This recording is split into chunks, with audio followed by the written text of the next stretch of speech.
Hi guys, welcome back to the official Retro Asylum YouTube channel. Today we're going to be taking a look at Renegade 3 on the Commodore 64 here, but before we do, let's take a look back at how the Renegade series first began. Back in the early 1980s, the only way to get some beat 'em up action in an arcade was to get into a real fight, which, as we all know, can end up hurting a bit. That was until mid-1984, when Data East released Karate Champ, coded by Technos of Japan, who were a small Japanese development team working out of a single room apartment. 2 years later, Technos released another beat 'em up called Neketsu Koho Kunio-kun, which apparently meant hot-blooded tough guy Kunio. Anyway, the game was all about taking on rival school gangs and giving them a good kicking.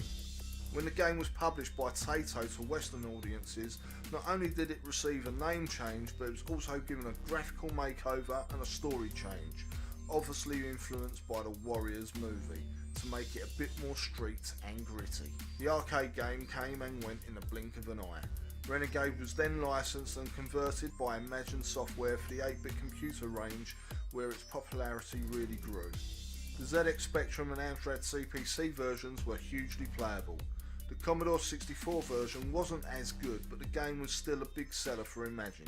In the meantime, Technos went on to release the spiritual successor to Renegade called Double Dragon, which proved to be a massive hit. Imagine made a bid for the Double Dragon license but missed out when Mastertronic outbid them. Undeterred, Imagine went back to Taito and managed to license an exclusive home sequel to Renegade, which was clearly inspired by Double Dragon, and included a simultaneous 2-player mode on the Spectrum and Amstrad versions.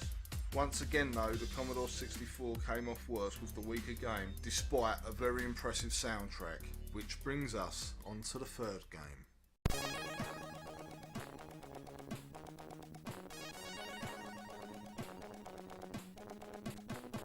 Oh dear, oh dear, oh dear. We've somehow managed to go from what was widely regarded as the best scrolling beat 'em up series available on the home computers to this.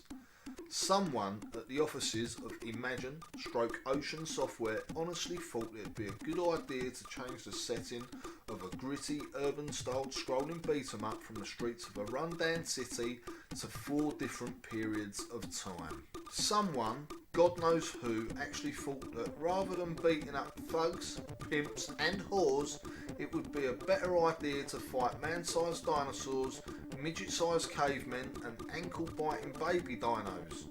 They thought that we'd enjoy jumping into a time machine at the end of each level so we could go on to fight jesters, mummies, robots and aliens. Okay, so the plot is a bit silly, you might think. Surely that doesn't matter as long as the game plays well, right? Well, that's where Renegade 3 lets us down most of all. See, rather than copying the winning formula of the gameplay found in the Spectrum and Amstrad versions of Target Renegade, the designers of Renegade 3 copied the gameplay of Target Renegade on the C64. When you hit a bad guy in Renegade 3, you can't knock him down to the ground, you can only knock him back a bit. This literally gives you no time to reposition yourself to take on other enemies like you would in most other scrolling beat 'em ups. You have to stand there repeatedly performing the same move until the enemy die. In fact, the fighting feels more like a chore rather than it being enjoyable. It's boring and extremely frustrating. Renegade's health is constantly draining, and the only way to gain extra health is to beat the bad guys. This doesn't feature in the Spectrum and Amstrad versions, but at least it gives you a valid reason to fight, even if it doesn't make any sense. The whole game feels like a massive step backwards. It's buggy, it's unplayable, it's a mess. The only interesting new idea brought into Renegade 3 is the introduction of interactive backgrounds. Each level now has a high and low section, which can be accessed by climbing ladders or going into lifts on the later level. There are pitfalls on each level too. Some of these can be jumped, others are too big to jump.